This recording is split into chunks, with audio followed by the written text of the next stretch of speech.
Les métiers en français troisième partie. المهن في اللغة الفرنسية الجزء الثالث.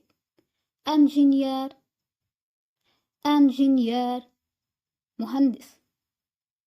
chauffeur chauffeur سواق.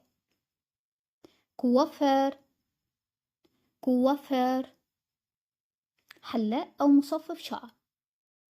chanteur chanteur مغني.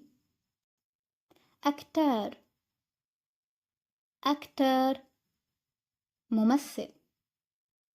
danseur danseur راقص.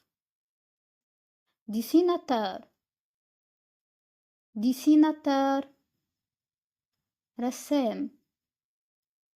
directeur directeur مدير. chasseur chasseur صياد. وبس كده.